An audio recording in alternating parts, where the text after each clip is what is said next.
मीरब की सास मीरब को कहती है कि तुम्हारी इस जिद और हठधर्मी की वजह से इतना नुकसान उठाना पड़ रहा है हमें कि तुम्हें हम बता भी नहीं सकते हैं। तुम्हारी वजह से मेरे बेटे की जो हालत है वो सिर्फ मैं ही जान सकती हूँ। तुम्हें तो बिल्कुल भी एहसास है ही नहीं अपने शोहर का, और होगा भी नहीं, क्योंकि तुम्हारी आदत बिल्कुल ही मुख्तलिफ है और तुम किसी के बारे में अच्छा सोच ही नहीं सकती हो।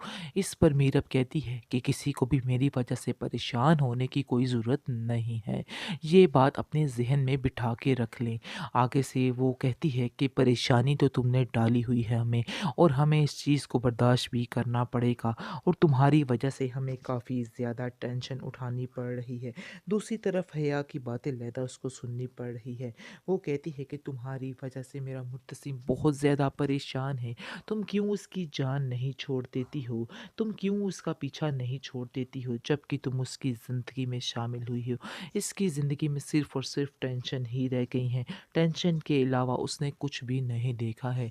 आगे से मीरब कहती है उसको, तो अपने कज़न से बोलो कि फिर मेरी ज़िंदगी से खुद ही निकल जाए, क्योंकि अगर वो खुद नहीं निकलेगा तो फिर मैं तो कुछ भी नहीं कर पाऊँगी। इसमें मेरा कोई कसूर नहीं है जो कुछ तुम्हारे साथ हुआ है, और बात बात पर उगल कर जो तुम्हारे मुंह से मेरे खिलाफ ये बातें निकल रही हैं, इसको क्यों तुम निकाल रही हो, बजाय इसके कि तुम अपने काम से काम रखो और जाकर माँ बेगम की खिदमत करो जो आप सारी ज़िंदगी करते आए हो।